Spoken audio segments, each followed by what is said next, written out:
I've told my boyfriend that I actually can't get engaged until you're engaged first. No way. No way. And then there's yours who's just like, I want to propose now.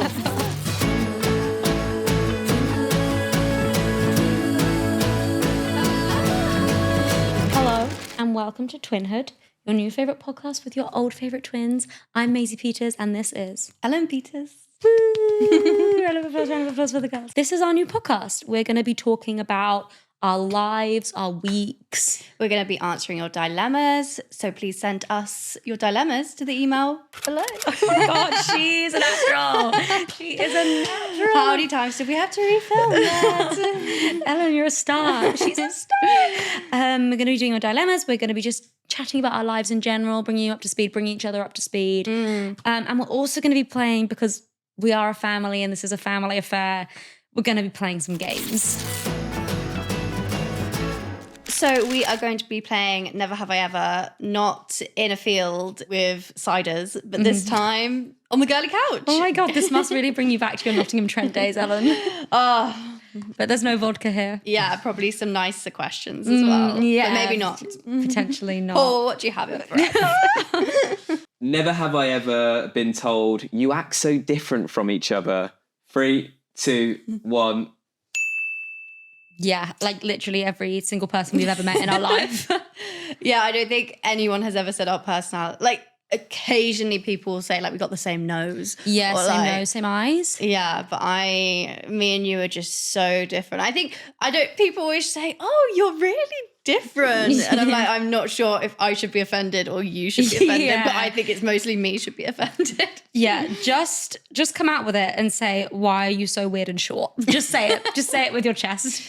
No, just come out and say, why are you so long?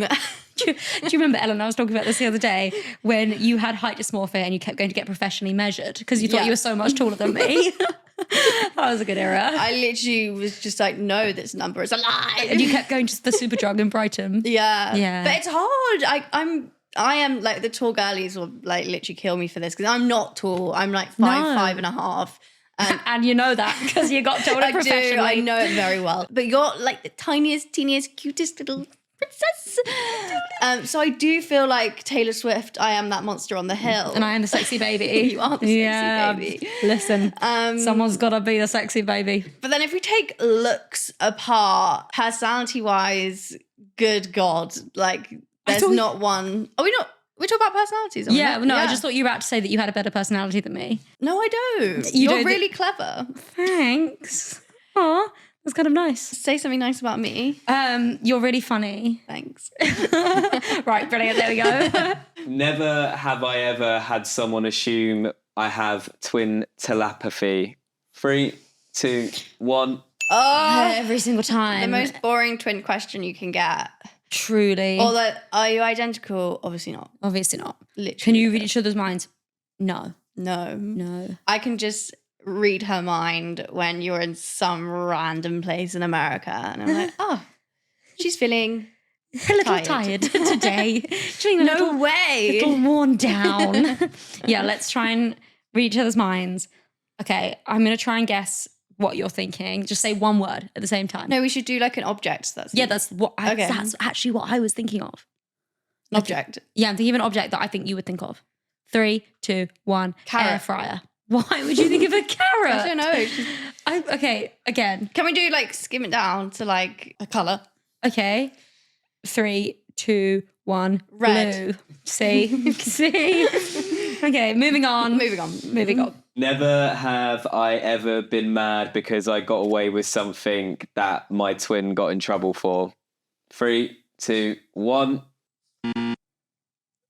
I do think you're let off a lot. Like, I am just the target. Well, you were being a bit troublesome in your younger years. I was, but I just feel like you weren't being troublesome enough. No, but I just learnt from your mistakes, Queen. I was Yeah. living a peaceful life out here. I was going under the radar. It's so annoying because, like, I'd get in like a big argument with mum as teenagers do, and I was like, fuck, should have just kept quiet. I know. Maisie's just there, chilling in the corner. I was chilling. In her book. I was straight chilling with my Jane Austen book. Yeah.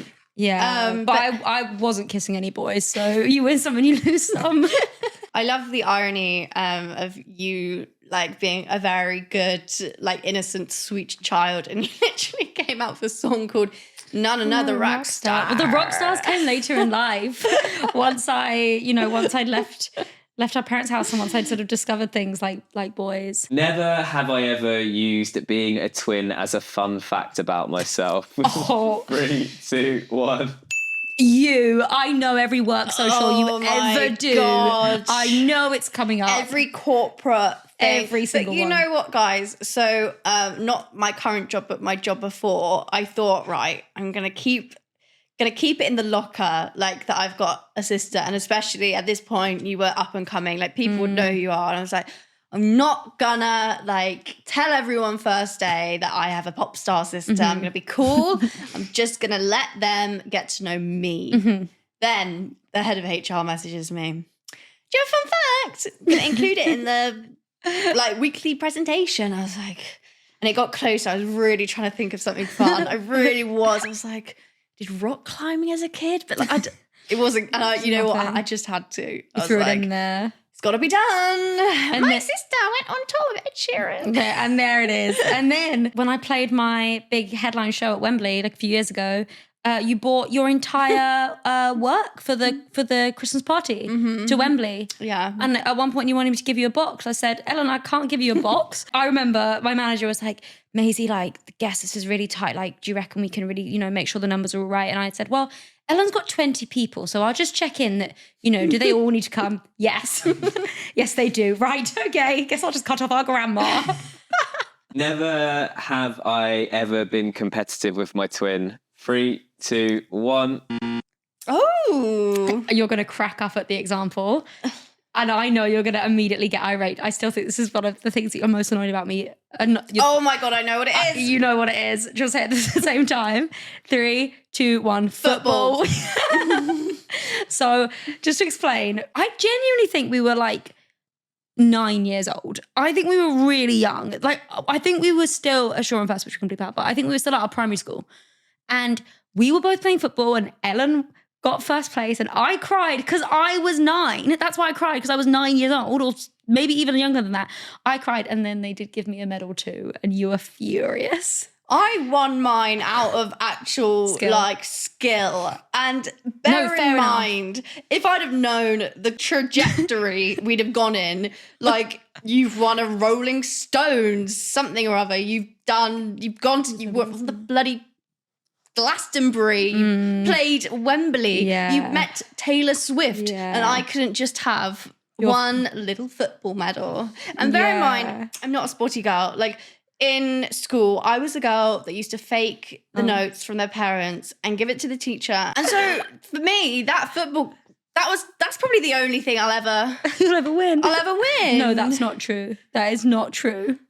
But I do want to say I am sorry for crying and getting the football medal too. Okay, final one. Never have I ever showed up to my twins' place of work.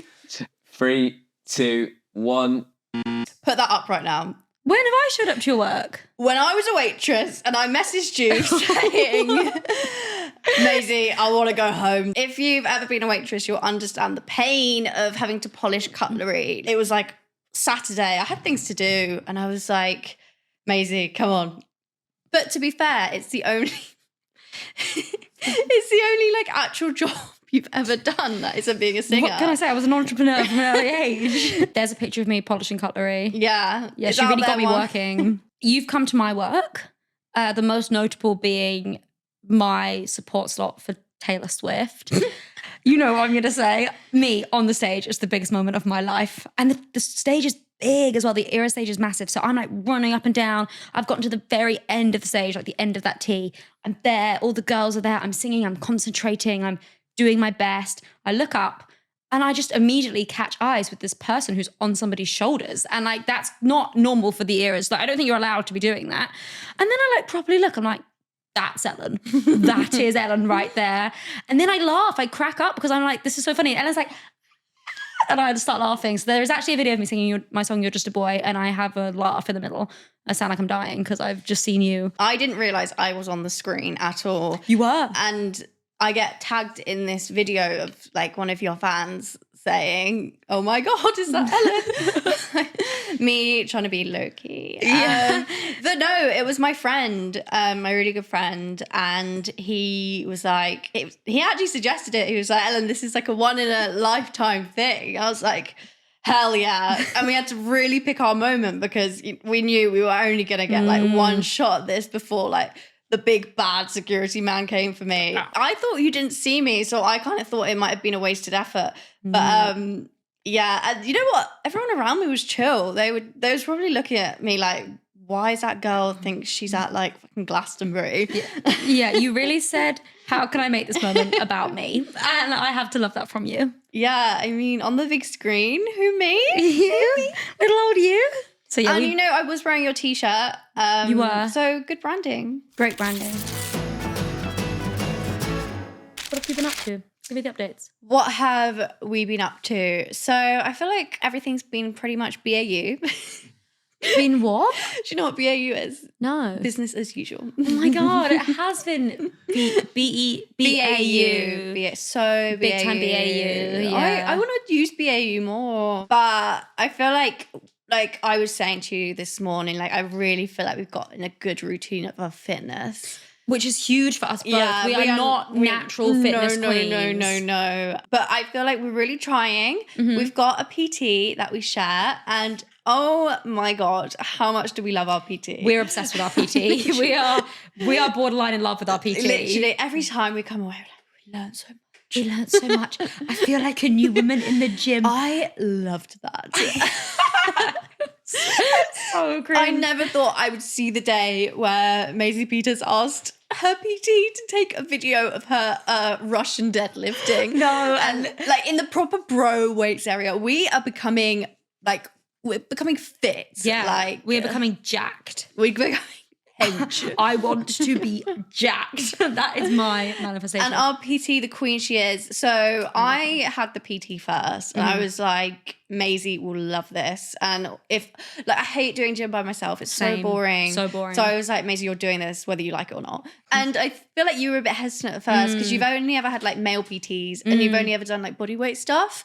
And I was like, no, we're becoming hench. And our PT is a queen. She teaches us how to do everything. And she's obsessed with like a booty pump. She's like, do you feel it in your bum? And we're like, yes. It's cute. Honestly, and it's all about the booty pump. You have such a good booty pump. You have such a good core pump. Thank you.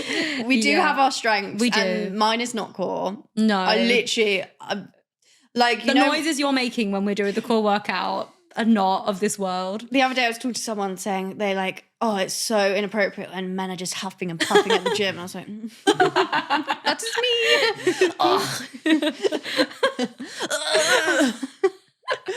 It's hard. It's really hard. But we're doing really well. We've been doing it since January. So Have we? Bloody hell.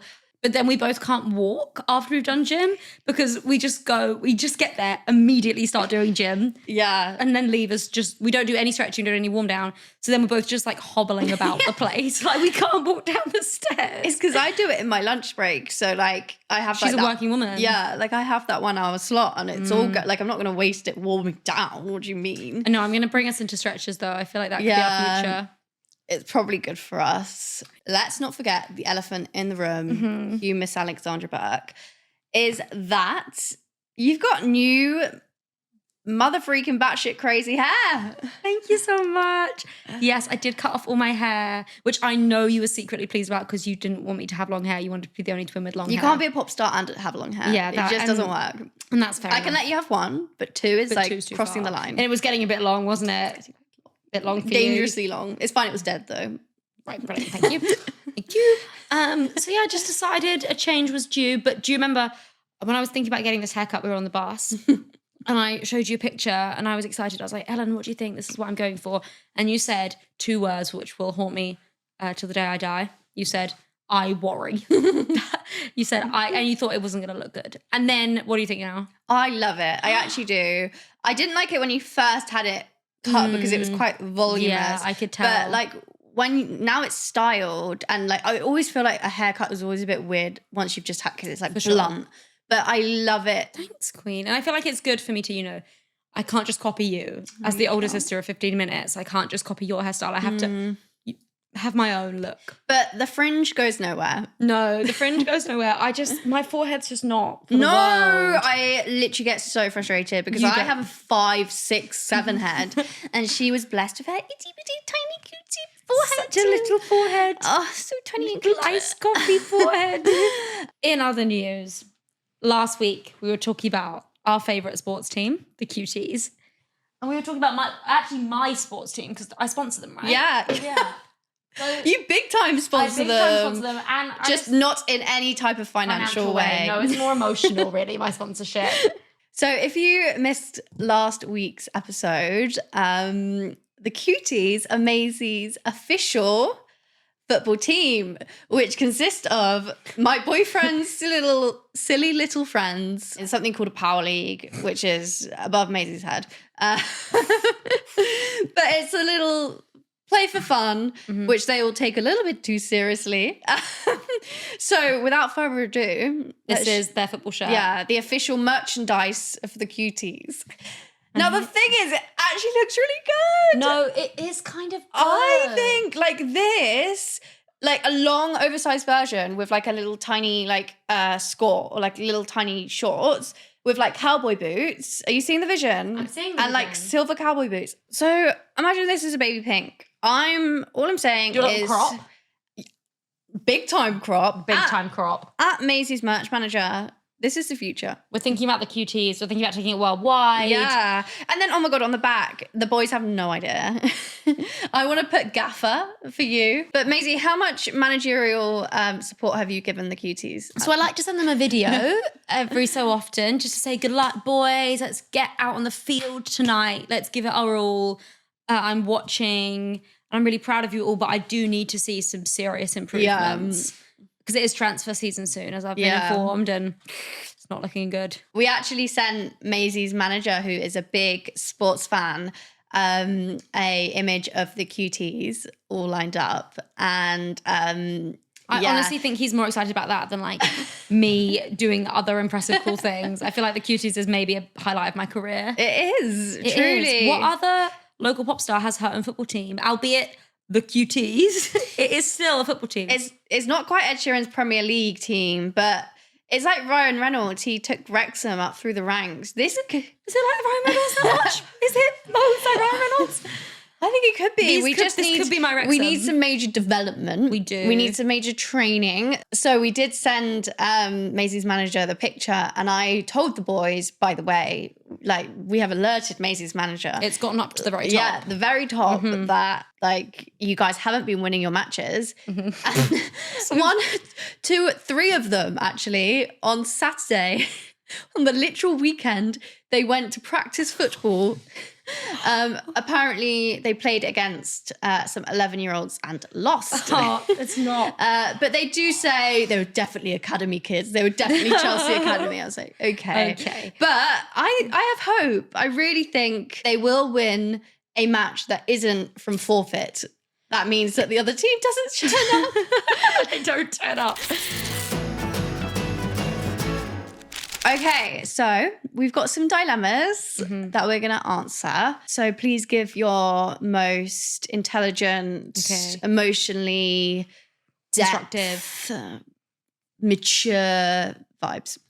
Okay, so I'm going to start with my dilemma is that I can't sleep. First of all, mood. Literally you. After a 10-hour workday, the first in a while since I've been lounging around all summer holidays and thinking about my 2 new jobs, uni volunteering and spending time with friends and family, got me awake at 3 a.m. despite being exhausted from the day. So I'm writing here in the hopes I may sleep soon. So you are literally asking this to the melatonin queen. I just have a very awake brain. I have a very busy brain. And it's only really been since leaving uni, to be honest. I think that's when like you've just like, there's so many things to think about. And And so I have struggled with sleep for a while. And my thing is just getting to sleep. Once I'm asleep, I'm knocked out. You're out. So I can really relate to this question. So I kind of started with melatonin. I wouldn't recommend it because, number one, you shouldn't become reliant on something to get to sleep. But also be kind to yourself. Like, if you need to use something to help you get to sleep just for a while, like, do it. I'm really glad I did it because it just kind of trained my mind that like I could get to sleep. And it was almost like the what's it called? The placebo effect, because I just started taking less and less, and then I got down to like a quarter. And then that's when my therapist was like, you need better sleep health. So that's part of my like digital detox. I'm down to like 2 hours of screen time a day. I read a lot. I like Kindle before bed only. Do you not go on your phone before bed? No. That is kind of amazing. I set an alarm, but nothing. Yeah. I'm like kindling for a good like 30 minutes before bed. That's so good. How do you sleep? Because you have the actual busiest life. Like when you come off your performance on tour, like Yeah, on tour I come off stage at like 10:30. and the adrenaline surely. I need to pop like a I need to pop something. Something needs to be popped. Yeah, I feel like, luckily for me, my adrenaline isn't too like outrageous when I come off stage. But so calm. you do need to just, it definitely takes a few hours when you're doing something really intense, which it sounds like this queen is really doing. Sorry, kind of just me, I can't even watch Traitors before bedtime, and you playing a whole sold out arena. Yeah, I'm just going to go. I literally remember saying to you, do you remember before on the Wembley gig? I was like, but like most people would say, are you excited? Like, what are you most looking forward to? No. How are you going to sleep? Yeah. And I just sort of, my eyes just go shut. But you know what? I think that it obviously is good when I'm on tour and I'm doing lots and very busy. Like, you do get very tired. But I don't think necessarily that the logic of like, I'm going to do so much, it's going to tire me out and then I'll just fall asleep like that. You do actually, I think, have to give yourself time to decompress. So when I come off stage, you know, I'll probably come off stage, I'll drink some water, I'll chat to the band for a while, I'll eat some M&Ms, I'll go have a shower, I'll take my makeup off, I'll get on the bus, I'll have a toasted sandwich, it's 1 a.m., have some crisps, it's 1:30.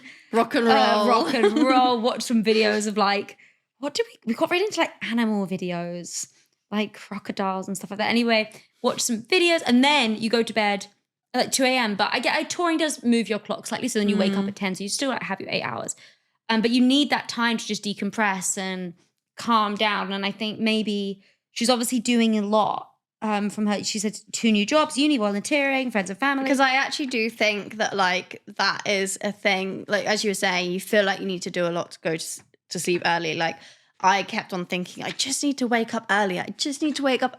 And then like it would tire myself out. Like, I just need to do, like, there was always one thing I thought was missing and that would be the answer. But like, me and you are not early morning girls. And I truly believe if you're not a morning person, you never will be. Like, it's not good as women to wake up early. We need 10 hours, okay? So real. And so I actually just think that the secret to sleep is just like calm. Yeah, decompress. Calm. Decompress. So maybe this queen could try a bit of decompression and maybe try spacing out all your activities. Maybe I don't know, obviously, about your life, but it sounds like you're doing a lot. So try and reduce that, or at least reduce the amount you're doing it before sleep. Try and give yourself a clear run of a few hours to really just calm down. But if you would like a shortcut, pop a melatonin and read a book. Classic. But please do not do that without being prescribed by a doctor, and definitely do not buy melatonin without a doctor. So, new dilemma. My parents are moving to Portugal in a couple of years from the Netherlands, and I'm kind of debating if I should move with them and pursue writing or stay here and teach at middle schools, even though I know I'll get lonely here. Well, I feel like you should answer that, as you have been moving about since forever. I really think, you know, my number one slogan in recent times, chase your bliss. If Portugal is feeling like where your bliss might belong, then Portugal is where you need to go. And I think pursue writing 100%. You know, like, if that's your passion, if that's what you love, you should give it a go. Otherwise, you'll always wonder what could have happened. Well, obviously in Portugal, you got the Algarve. You've got the Algarve. You've got Lisbon. I like Lisbon. Porto. You've got the little Portuguese cakes. I love those. Yeah. The little custard tarts. Yeah. Well, it sounded like a no-brainer, isn't it, really? Portugal, little cakes. Little tiny cutesy cakes. The Netherlands, canals? Canals. Miffy. Bikes. Bikes. Cakes. Bikes. Bikes, yeah. So I'm feeling it's more of a cakes than a bikes vibe myself. That's just who I am. And yeah, I feel like for me, I'm really zoning in on the writing or teach at middle schools. And I think if writing is something that you really love, then you should definitely at least try and at least have a real attempt at it. And you can always teach at middle schools if that doesn't work out. If you feel like that's not for you, you can do that still and have a great time with that. But you should definitely. I also feel like you have a lot of international friends. Like you've got friends in Indonesia, you've got friends in like Nashville, in LA, in Germany. And like I feel like it doesn't make you any less friends. Like I feel like that is just a thing that is to be expected these days. Everyone moves about. Definitely. Get involved with that FaceTime. Yeah, God, all you do is FaceTime. Involved. Oh my God. FaceTime is my most used app Literally. on my phone. I don't have any international friends. They're all, I'm boring. They're just all London. I have lots of international friends. Sorry, I do have an international friend because my friend is about to move to Kent. That is pretty international.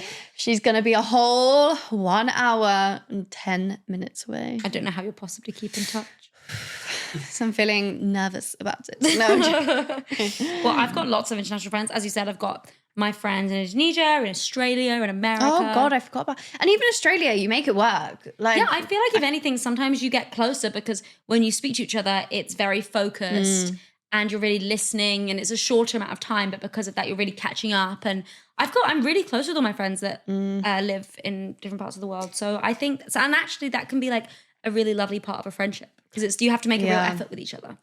I also feel like 20s, it's such a thing. Do I move away? Do I stay here? Like, it's such a catch-22. Like, there's constantly an option. And like, I think like you're super privileged if you even have like an option. I think that's like amazing. But I don't think there's necessarily a right or wrong. Like, I was like, do you remember I had my era of like, I will be so much happier if I just move to Australia. I was like, the classic. But I was just quite like not happy in myself. And like, I've now like built an amazing friendship group and I've got a lovely boyfriend and I obviously live in this amazing house in London. And I would have never got that if I'd have moved to Australia. Hey, I might have had other things in Australia, but sometimes I actually think you need to like build your community. And I also think like the problems don't go away when you move. They are just right there. But I mean, you're on a lovely beach. So problems on a lovely beach, maybe. With a custard tart. Yeah. And no bikes. No bikes, custard tart. Sign me up. Sign me up. So, Queen, I think chase your bliss, move to Portugal. Chase your bliss. And let us know how it goes. Yeah. We'll come for the custard tarts. We will come meet you on the beach with the custard tarts. Okay, so next one is a personal favourite, just with the wording. I've been in a nearly 8-year relationship, no ring, and frankly, I am bored. That's an Ellen Peters mood as well. Yeah, I feel like context is needed. Like, has it been 8 years of bliss? Has it been up and down? But no ring, and frankly, I'm bored. To be honest, me too. Like, you were saying this today. Ellen wants a ring. I want a ring, but also think about, why do you want the ring? Is it because like you feel like he doesn't want to commit? Because that's a whole entire different problem. Or is it because you just want a shiny, sparkly, pretty ring to show to all your friends? Is that what you want? Like, a ring, do you want the ring or do you want the wedding? Because currently I want the ring. And the wedding? No, the ring. Oh, you just want the ring? I just want the ring. Babes, I can get you a ring. You don't need a man for that. Yeah, I still every day think, do I want an oval or do I want a square? Do you really? Yeah, I bet that never. But so here we go. This is a great example. I am like highly strung about like commitment and I'm just like, when's it happening? I'd never have a surprise in my life because I ruin it for myself every time. Like I've already started planning my engagement. I've got mine and my boyfriend's 10-year plan and he's just like, can we not chill? I'm like, no, 10-year plan, please. No, do you remember when you told me that you'd given him a 10-year plan. Yeah. Like it wasn't even your combined 10-year plan. It was just you'd written his one for him about what he had to achieve. I thought that was good from you. Yeah. I feel like it calms me if like I know what's like the 10-year plan. I like to know. I know you do. But maybe he's not, because you are being like, maybe he wants to surprise you and you just will never let him surprise you. Yeah, I'm not really on a ring vibe myself. Yeah, you could be 15 and just be like, yeah, so yeah, well, whatever. I feel like we'll see. But also, I've told my boyfriend that and this is not a joke, this is serious, that I actually can't get engaged until you're engaged first. No way. No way. It's just not happening. And it's quite funny because I have the chillest, most relaxed boyfriend that like probably like would forget. Like he's just like, he's the loveliest and sweetest of man, but he's not in any type of rush. And then there's yours who's just like, I want to propose now. And I'm like, no, you don't. Try me. Literally. Try me. No, he knows the rules. He knows the rules. He knows the rules. So I would say, like, you know what? Watch me be in this situation in about 7 years' time. Honestly, I could feel it coming. I could honestly feel it coming. No, but okay, I've got an Uno reverse. Propose to him. No. Propose to him. But then, okay, another Uno reverse.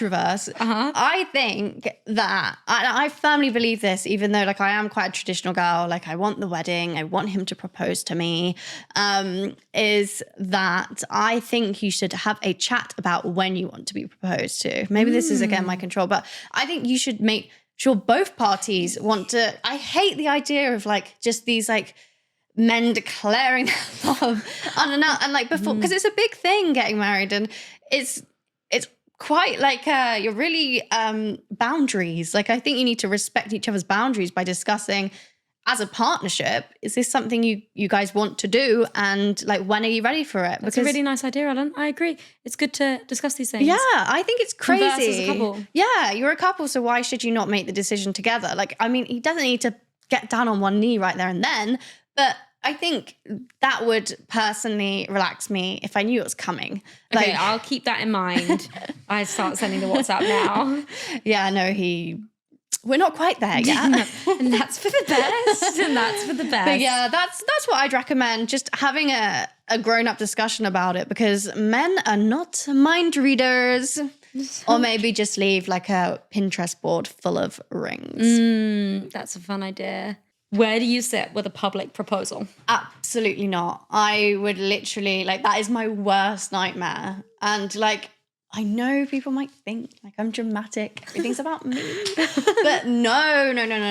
I would absolutely hate that. And again, back from what I just said about like talking about it, that is another thing. I think you need to be clear on like, if you hate like public, like that is not okay if your partner then does that. I actually think it's quite cruel, because you're literally like not respecting boundaries. And do you even know them? Like, of course they don't want a public proposal at Disneyland. Like, do you I feel know like her? you don't want a public proposal because then it kind of makes the moment about like other people, and you kind of want the moment to be about you. No. When I think public proposal, I just think Disney World. I know, same. But we've not even been to Disney World. Maybe this could be your first trip. But I do think, like, even my boyfriend will literally be, like, shouting at the screen right now because he thinks all I want is, like, for him to post me. But, like, I do really believe that, like, and this comes with proposals as well, like, the couples that are, like, doing the most are not, like, controversial, are not, like, the sturdy, like, is gonna last. Yeah, I just think doing it somewhere that's relaxed. Also, like, for me, I get quite like sensory overwhelmed. Like I'm already overwhelmed in a new place. Like I need it to be at my most chillest. Maybe he can propose, he can put the ring in your air fryer and you pull it out and it's right there. Oh my God. Or in your coffee machine, like when you take the coffee thing out. Oh my God. But then what if you put the ring in your coffee beans and then you put them in and then you went zzz.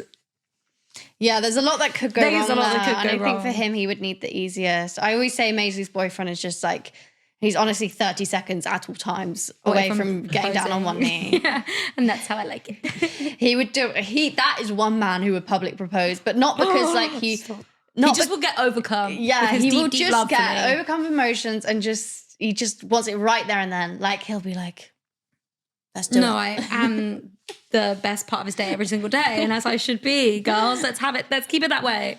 This is a good one about a long distance relationship. I've been in a relationship with my boyfriend for over a year now, going on a year and a half, but we live across the country currently. And the plan was always that I'd move to a city because my work allows it, but now I'm having second thoughts. Edit to add, his name is also literally Andrew, and I can't really tell if that's a sign or not. Just so you don't understand this because you're not a super fan of my music, and that is outrageous, but we move. This is actually a Maisie Peters lyric because I have a song where I go... Bateman. No, it's a different song. No. I have a song where I go, know you, Andrew, and I'm like singing about a man called Andrew. That's nice. Yeah, so Ellen's not heard Holy Revival there. Good Witch Deluxe, where were you? Where were you? Babes, I got to Yoko and then said, I'm done. Creme de la creme. Good Witch came out and in Ellen's house nobody moved. Not a single person. Deluxe. When? Who was that? Who is she? So she's basically debating whether or not she wants to do a long distance relationship with her boyfriend or more whether she wants to move to where he lives. I guess there's two things in that. Now, I've had my fair share of long distance situationships. Terrible. I love how you can't even say relationship. No, like, you did long distance. No, for what? I'm scraping the barrel. I am scraping the barrel of. It's barely a situationship at this point. And yeah, terrible. But long distance relationship, I think, can definitely work and can definitely work in your favor. So if you're wondering, I'm not sure if I want to move to the place that he lives, like I have a whole life where they are currently right now, I think maybe you should give it a go and try doing a long distance relationship, staying where you are. I think that it can be really good. It can really encourage independence. And it can mean you're able to have all the priorities that you would have as a single person. So you're able to focus on your job, focus on your friends, focus on your family, and do all of that while still having that support and that person that you love in your life and only a phone call away. And if it's the right person, then it's really easy. And obviously when I go on tour, I feel like that's sort of long distance because I'll go away for a month, 2 months, 3 months. It's long distance. Yeah, you would crumble so hard. But I feel like in my experience, it's been really good. It means we can both, as I said, focus on our jobs, focus on our own lives, focus on our friends, while still being able to, support each other and love each other. And then it's the biggest dopamine rush of all time when you get to see each other again. And I know you're jealous. I literally say to Maisie every time, I'm so jealous. And I say, why don't you just not hang out with your boyfriend for 4 days? And you can, it's too hard. But I'm actually gonna say an opposing view because so I think it's clear from this podcast they've gotten to know us a bit more that we are two different types of people. You are chill and can kind of do things like that. I am not chill and I would really struggle, and I have had a couple of failed ones. I just couldn't hack it, couldn't do it. I'd say only one time I was prepared to do it and then it ended within a week. So I do think that some people are more able to do it than others. I personally feel like I am quite an in-person person, and I actually took a attachment theory test and it basically said, do not even try long distance, bitch. You need constant reassurance. How funny. But then this is why, so just a little, my boyfriend's going to kill me for saying this, but when we started dating, he's not really an online king. And when I was going away, we were texting each other and he'd just be texting me, be like, how are you? And I'm like, well, I'm not your colleague. Why are you texting me like I'm your colleague? You have to add emojis. So sometimes when, you need that reassurance, I just say, can you send me some emojis? And he'll send me love heart, just lots of emojis. And I feel like that is reassurance to me. Yeah, I mean, again, you guys are the perfect example of how it can work. But I just know within myself, unless I'm in it, I'm more likely to not completely kind of lose interest if I'm being brutally honest, because I'm not seeing them. I'm not being reminded by them. And then doubts start to build, and that's kind of when it's game over. So I know for myself, and I know some people will agree with me that if you feel like you can't do it, then you don't have to do it. Yeah, I guess you just have to think about yourself, and if that's the sort of thing that you feel like you're capable of doing, that you'll enjoy doing, that will be difficult or easy for you. And then also think about the person. So Andrew, in this case, is that someone that you think you really want to make it work? Is that someone that you feel like will be good at it too? It's definitely, it takes two. And so it's about that relationship. And it doesn't mean if you decide you don't want to move to where he lives and you don't want to do long distance, that doesn't say anything negative about your relationship. It's really just about what you can handle at that stage in your life. Yeah, I definitely think you kind of have to be selfish and think about you. Like, I know that it would really, like, I'd feel quite anxious a lot of the time and stressed. And like, it's not because they're doing anything wrong, but it's just like, that's how it would make me feel. And I think that's okay. I also am like someone that I just love, like the mundane life of a relationship. Like me and my boyfriend, I've always gone quite quickly. Like I just ADHD. Like I've just loved having that kind of homely, like knowing that they're just there. They're like, for me, I used to get so excited at the thought of him just like coming home from work. So I love the mundane life, and like I always early on used to book events or like book a restaurant so that they had to stay with me till the booking. And like with my boyfriend, I love like even though we literally live together, every night feels like a sleepover. Aww. And I love starting a new series because I still feel like they have to stay with me till the end of the series. What's the longest series I can find, guys? Yeah, write in what's the longest series Ellen can make her boyfriend watch with her. Oh, what a shame. It's 20 seasons. Well, I hope everybody enjoyed our answers to their dilemmas. I hope we did a good job. We gave some mature and responsible advice. I also think it's quite good because we, as everyone knows by now, we're very different. We've got very different perspectives. And both are right. Both are valid. Both are valid. Both are important. Both so are so true. important. So now we're going to move on to our final stage of today's podcast. And this is actually something I've been working on behind the scenes for you. So surprise. You got surprised. Not me saying I never get surprised. I surprised you. So I've got a new segment for us. I'm sort of workshopping the title. It's currently called Twinning or Binning. We can workshop. Development, yes, and development. Where basically I thought of a list of things that we could discuss whether we agree or we disagree on. Okay. Or I guess just our opposing views, of which I imagine we'll have opposing views. Shock. And they're quite random. Okay. And it's going to be quick fire. So I guess we can just say our answers or just how we feel about these things. Some of them we'll agree on, some of them we'll disagree on. Dog in flatty. You know, I feel a huge need for a dog. I know. So flatty is what we call this house, by the way. A dog is obviously the animal that Ellen wants to bring into my house. And I'm fine with dogs. I'm not really a dog person, but I'm fine with them.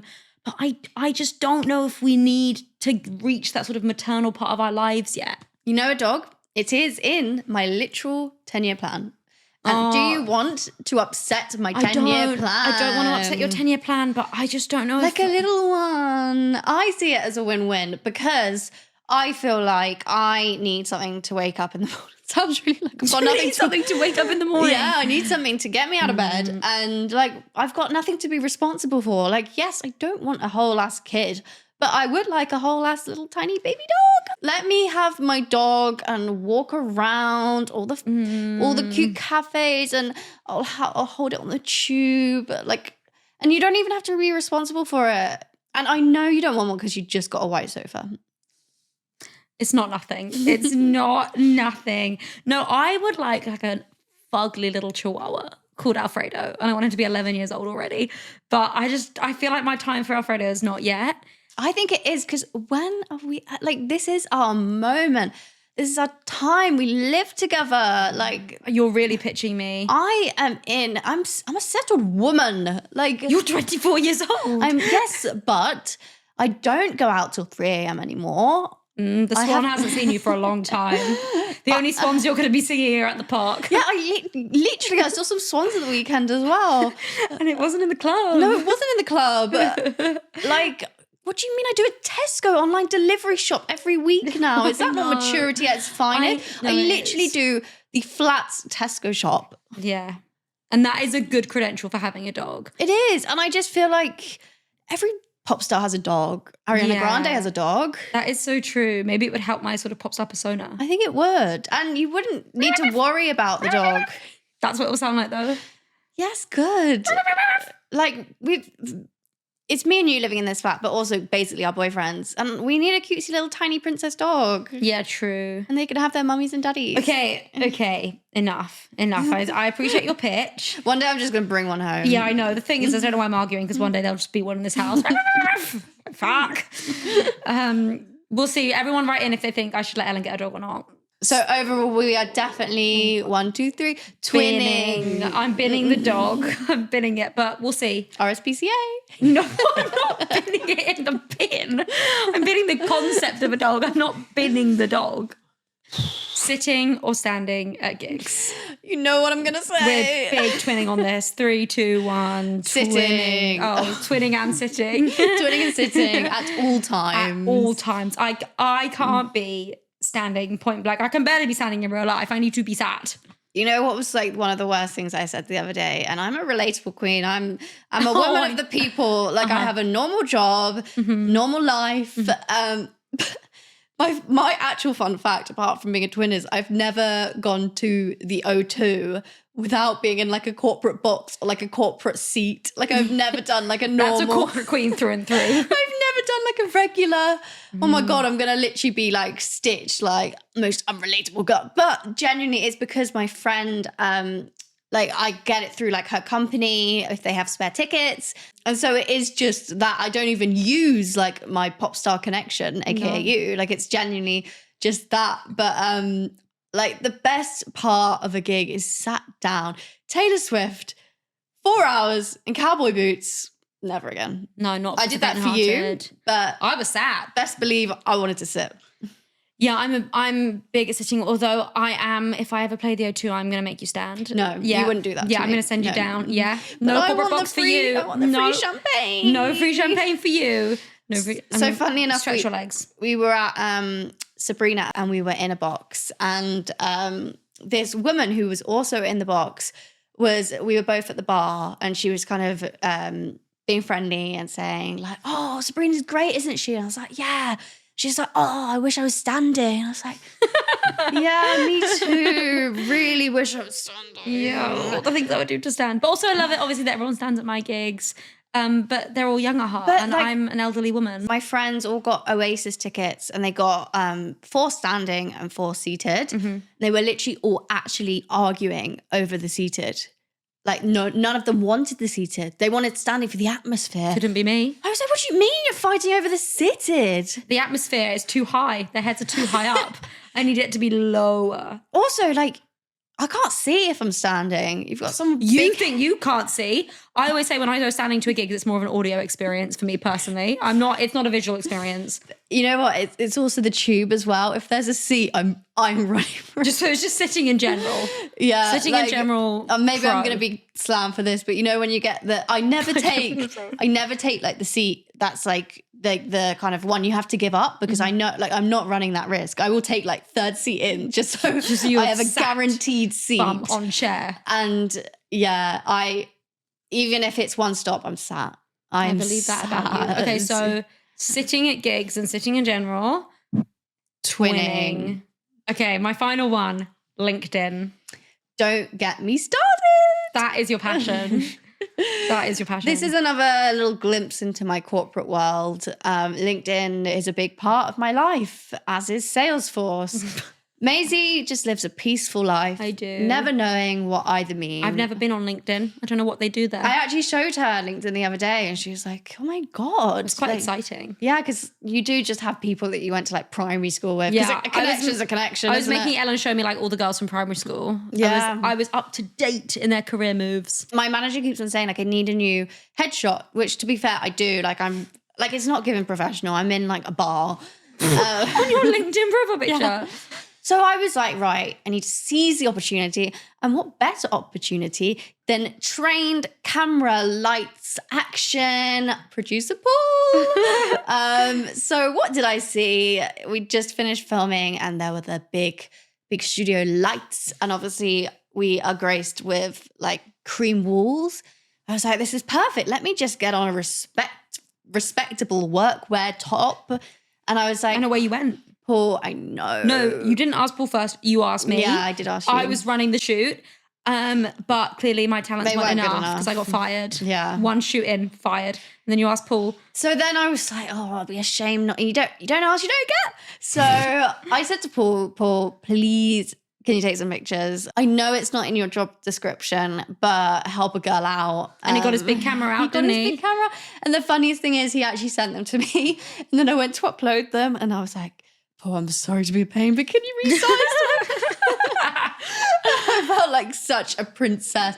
But you know what? I wasn't going to waste the pictures. So Paul kindly resized it for me and it's now premiered on my God. LinkedIn. Everyone go tap through, give it a like, give it a comment. Don't. But Paul came through. I've had many a compliment on my corporate shot. But can I also just say about LinkedIn? So for the normie girls, anyone that has a normal job that isn't a pop star, basically, I was at someone's birthday the other day and I actually think this is one of the worst things you could say to anyone in the corporate world that is in a commercial role where they do have to post it on LinkedIn. Because you know what? You do. It's part of networking. It's part of life. And I go to this birthday party. This boy comes up to me that I haven't seen in ages.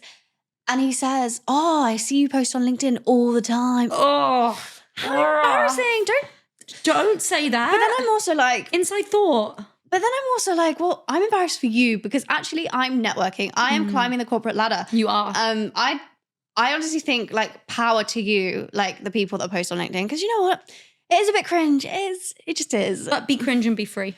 Literally be cringe and be free. And you know what? I've got thoughts. I can be serious. I can connect. I can network. You can connect, Queen, and you should connect. But you should link. I just thought I would never say that to someone. Oh, I see you on LinkedIn all the time. Why aren't you on LinkedIn? That's not the question. Also, why are you looking at me on LinkedIn? Do you have a crush? Do you have a crush? Say it with your chest. Literally, I get notifications all the time. Why though? Okay, well, I think I'm not on LinkedIn, obviously. I think you are twinning. I think I am twinning. I'm kind of obsessed with LinkedIn. Like, it's the only social media I'm not on. Okay, so 3, 2, 1, twinning. But you know what? You would be too powerful on LinkedIn. I would. I can't have everything. You'd be like, I just played Wembley. This is what it taught me about B2B sales. No, because you know who's not on LinkedIn?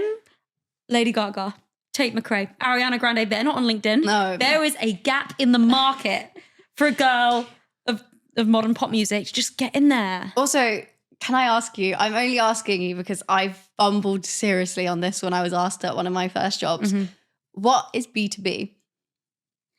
Back to back. No, the Charlie XX song on Brat. So imagine first day of my new corporate job. It's a job in the growth commercial team. So you should really be knowing this. I say, my manager says, so do you know what B2B is? I'm like, yeah, back to back. Wrong. It is business to business. Business to business. Right. Imagine how embarrassing. Back to back, like I'm off Ibiza, rave, embarrassing. But if there's one thing that our listeners learn is that B2B is business to business and Maisie Peters should start a LinkedIn. Yeah, I'm going to start a LinkedIn. Watch this space. But if any of you track me down on LinkedIn and tell me I post too much, I'm coming for you. Don't you dare. Don't you bloody fucking dare. Well, that was another scintillating evening with you, my angel. Did you have fun? So much fun. Had lots to give. Had lots to hear. Had lots to learn. I learned about business to business. I learned about melatonin safety and regulations. Yeah, you did. Yes, you did.